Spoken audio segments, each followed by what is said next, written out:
Bonjour Vincent, Bonjour. dans les vapes. Dans les vapes. Bon, Vincent dans les vapes, merci de nous recevoir sur la chaîne de la vape. Je vais parler au nom des spectateurs de la chaîne de la vape qui se posent beaucoup de questions sur leur consommation de liquide. Est-ce qu'on peut parler des saveurs? Comment tu travailles? On peut se dire tu, au milieu des vignes. Donc toi, tu es installé à Pessac, je crois, pas loin de voilà, Bordeaux, Saint-Émilion, pays des saveurs. Produits français, donc. Explique-nous un petit peu, voilà, comment tu travailles tes liquides, tes saveurs. Donc moi j'ai découvert la cigarette électronique fin 2011. Je me suis intéressé sur ce sujet pendant 1 an et demi. Donc j'ai étudié de près la composition d'un liquide. J'avais la chance de bénéficier des laboratoires de l'université de Bordeaux, voilà, pour m'intéresser sur les arômes de synthèse, sur les arômes naturels, sur les propriétés de la nicotine, du propylène-glycol, de la glycérine végétale. Donc il y a eu un long travail de recherche, en tout cas, un long travail bibliographique. Et puis en avril 2012, donc VDLV était né. Donc nous on crée en fait on a créé une gamme, Vincent dans les vapes, qui est composée de 40 saveurs à base d'arômes naturels qui sont exclusivement produits en France et avec des exigences précises de composition.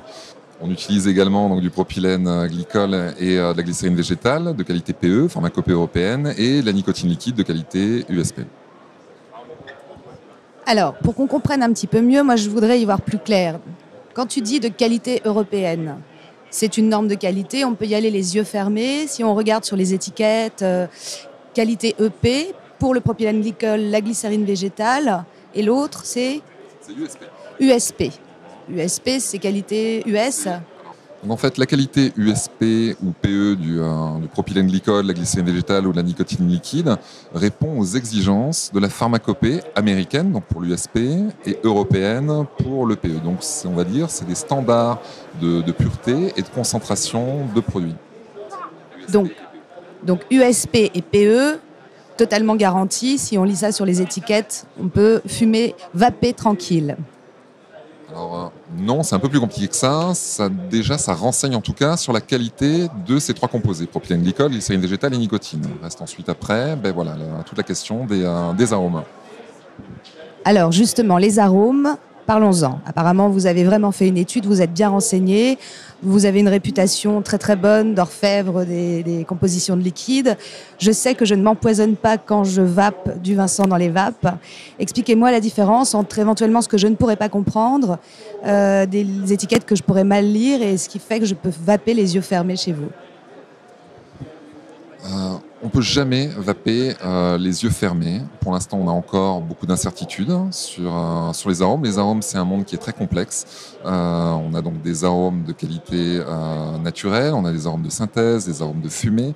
On connaît des molécules qui peuvent être toxiques en inhalation ou des molécules où on suspecte une toxicité. On a encore beaucoup d'incertitudes sur certaines molécules, sur certains composés aromatiques en inhalation. Donc on ne pourra jamais dire pour l'instant que voilà, on est sur un produit qui est totalement sain et totalement inoffensif. Il faut faire des études, il faut continuer à les faire. On a plus de 300 études scientifiques là, qui sont sorties actuellement et qui démontrent déjà une première chose, c'est que la cigarette électronique, si elle a une toxicité, elle est complètement relative par rapport à celle du tabac. Donc Vincent, qu'est-ce qu'on peut déconseiller absolument et quelles sont vos certitudes quant à ce qu'il ne faut pas vaper?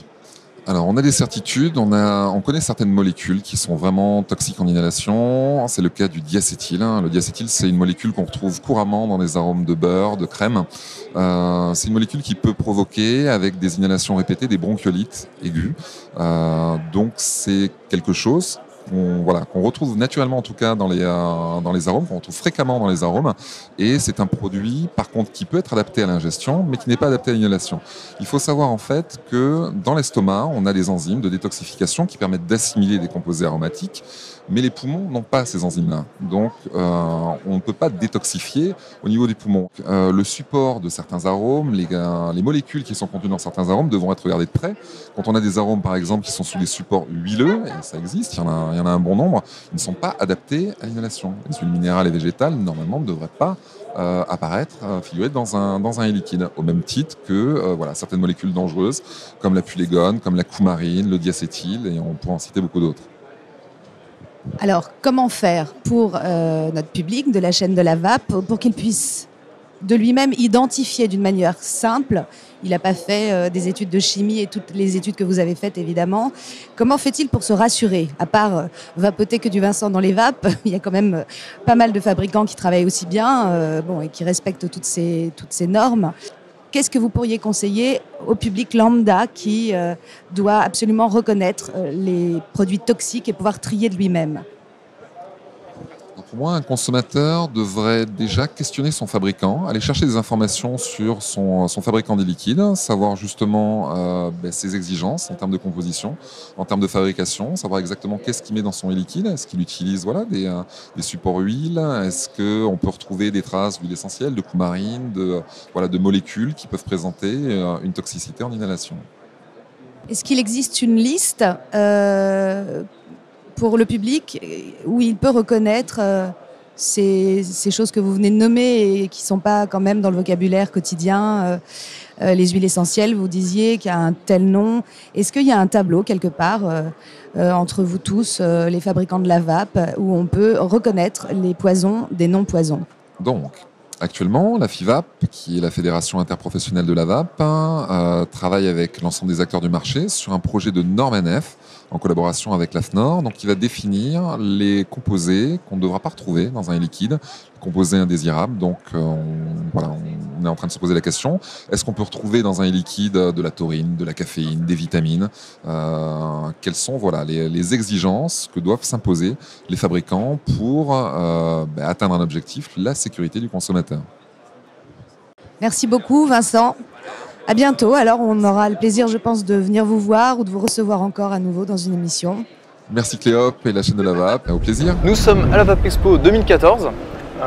Bonjour Olivier. Bonjour Xavier. Bonjour. Donc, nous sommes avec Alpha Liquide. Dites-nous, qu'est-ce que fait aujourd'hui Alpha Liquide pour garantir que les produits soient sécurisés, aptes à la consommation et sans danger pour les consommateurs? Alors il faut savoir que chez Alpha Liquide, on a un laboratoire d'analyse interne à la société, ce qui nous permet en fait d'effectuer énormément de contrôles, tant au niveau de la qualité des matières premières entrantes ou du produit fini. Alors on va commencer par le contrôle des matières premières entrantes.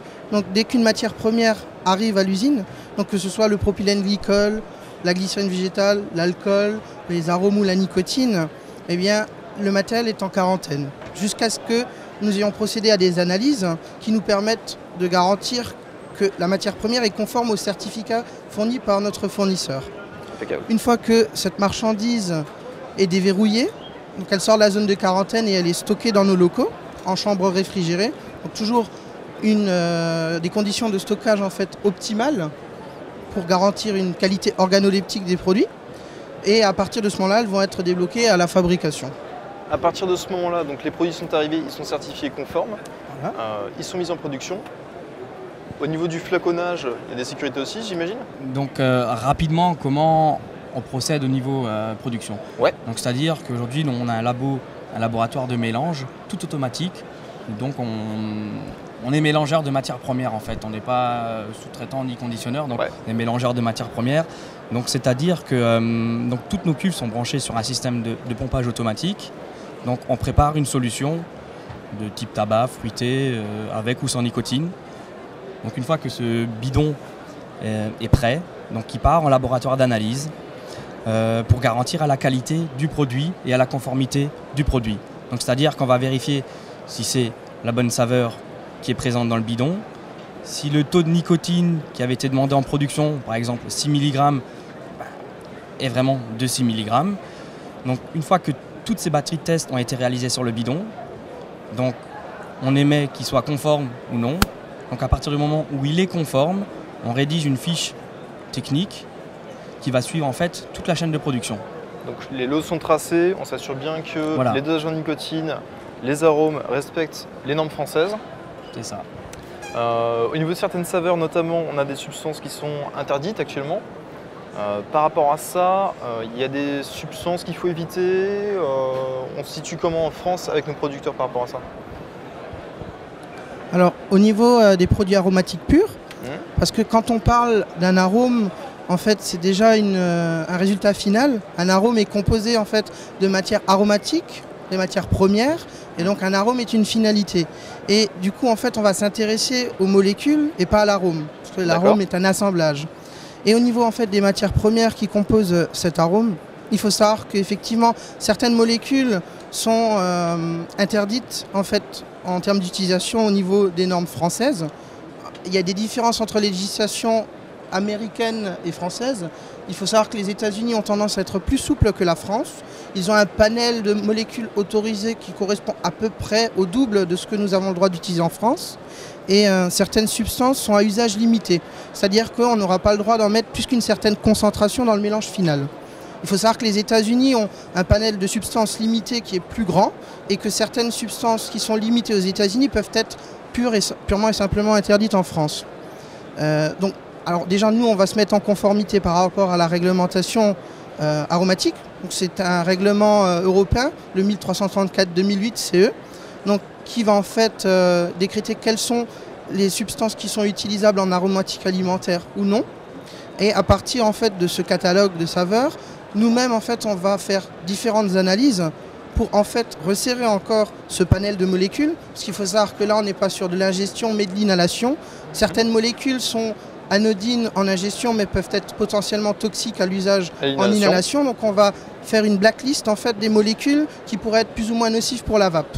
D'accord. Donc en fait on récupère toutes les molécules qui sont aptes à la consommation en France et vous retravaillez derrière sur cette base de molécules pour savoir lesquelles sont bonnes pour l'inhalation, en plus finalement de la norme française. Donc, ce qu'on fait en fait, il n'y a pas vraiment de catalogue français actuellement sur les molécules qui sont propres à l'inhalation. Voilà. Donc on part vraiment, on n'utilise que des molécules de qualité alimentaire. On ne va pas utiliser en fait des produits qu'on pourrait utiliser dans la cosmétique, parce que ça a aussi des notes aromatiques. Donc, on s'est vraiment focalisé que sur les matériels alimentaires. Et ce qu'il faut savoir en fait, c'est que on fait différents tests. Donc, on va déjà faire quelques études. On va faire des études bibliographiques dans un premier temps, qui vont nous dire, par rapport en fait à certaines études scientifiques qui ont été menées, voilà, telle molécule en fait, elle est potentiellement dangereuse en inhalation, donc on va l'éviter. Donc la blacklist en fait se compose grâce à des données bibliographiques et après des analyses en interne. Parce qu'aujourd'hui, dans le domaine de la vape, malheureusement, c'est un secteur très récent. Donc il y a encore peu d'informations et il y a vraiment une nécessité de faire des analyses et vraiment de faire des recherches par soi-même pour avoir vraiment un maximum de sécurité. Donc en fait, cette liste se compose des éléments qu'on a déjà et des éléments qu'on est en train de rechercher et de développer. Très bien. Et nous sommes là pour ça en France, pour montrer que les liquides sont propres à la consommation sur les liquides d'Alpha Liquide. Olivier, par rapport à la production des liquides, est-ce que tu peux rajouter quelque chose ? Oui, effectivement, il y aurait quelque chose à rajouter. Donc on expliquait qu'une fois que le bidon est analysé et certifié conforme, donc ce bidon revient en production pour être donc conditionné. Donc en fait, on le conditionne donc sur nos micro-chaînes de fabrication où effectivement on peut garantir aux consommateurs des bonnes pratiques de fabrication et des bonnes pratiques d'hygiène par toutes nos batteries d'analyse, que ce soit microbactériaux. On peut vraiment garantir aujourd'hui cet aspect sécurité aux consommateurs. Aujourd'hui, Alpha Liquide, on peut assurer au consommateur qui va vapoter nos produits, qui va vapoter des produits qui sont sécurisés et propres à la consommation. Merci Xavier. Merci Clément. Merci Olivier. Merci Clément. On se revoit pour Vapexpo 2015 et à très bientôt sur la chaîne de la Vape. Bonjour Norbert. Bonjour Cléops. Bienvenue sur la chaîne de la Vape. Bonjour. Donc, Vapexpo, cette année, on est sur le stand d'Hélice, qui est un produit made in France briviste de Brive. Tu l'as créé il y a 2 ans, tu m'as dit ? 2 ans, en 2012. D'accord. Avril 2012, le premier flacon d'Hélice sortait. C'était quoi, la saveur ? L'USA. USA, Oui. ok. Donc, par exemple, parlons des saveurs. Comment tu pourrais, pour notre public de la chaîne de la Vape, les rassurer par rapport aux produits que tu utilises ? Les rassurer, c'est pas compliqué en fait. On a travaillé pendant quelques années au début à commercialiser des liquides chinois parce que Liberté de Fumer, notre boutique, il y a maintenant 5 ans, on n'avait pas beaucoup de possibilités au niveau du liquide. J'ai eu un gros problème moi avec ces produits-là, c'est que moi je les vapotais Mais par contre, les revendre à des clients qui venaient dans notre magasin et leur proposer ces produits-là sans pouvoir leur proposer une garantie, une traçabilité, ça c'était vraiment mon gros problème. Et ce problème-là, je l'ai résolu en fait en créant ma propre marque, en étant sûr à 100% de tous les ingrédients que l'on mettait dans nos flacons, et avoir cette traçabilité à demeure, c'était quand même pour moi un sens très important. Ça permettait tout de suite de pouvoir discuter avec les clients de notre magasin et de leur assurer que nos produits avaient une charte qualité avec des arômes le plus souvent possible naturels. Jamais d'huiles essentielles dans nos liquides. Oui, c'est important. C'est très important. Et surtout être serein du côté de la commercialisation de nos produits en proposant quelque chose que moi j'avais plaisir à vapoter et que je pouvais donc commercialiser en tant que tel à des personnes qui faisaient confiance à l'époque à notre boutique. Alors Norbert, justement, est-ce que tu pourrais expliquer au public de la chaîne de la vape comment vaper en toute sécurité? Qu'est-ce qu'il faut lire ou ne pas lire sur les étiquettes? Mais vaper en toute sécurité, Cléop, en fait, c'est d'abord aller vers une boutique spécialisée où on va avoir un conseil, on va avoir vraiment la possibilité de donner sa problématique et de parler de son besoin, parce que vous avez des personnes qui vont fumer un paquet, 10 cigarettes, 20 cigarettes. On va se retrouver avec une problématique différente à chaque fois avec chaque personne. Chacun est différent, chacun a des besoins différents, chacun fume différemment. Vraiment, les conseils avisés d'une boutique spécialisée vont apporter 80% de la solution.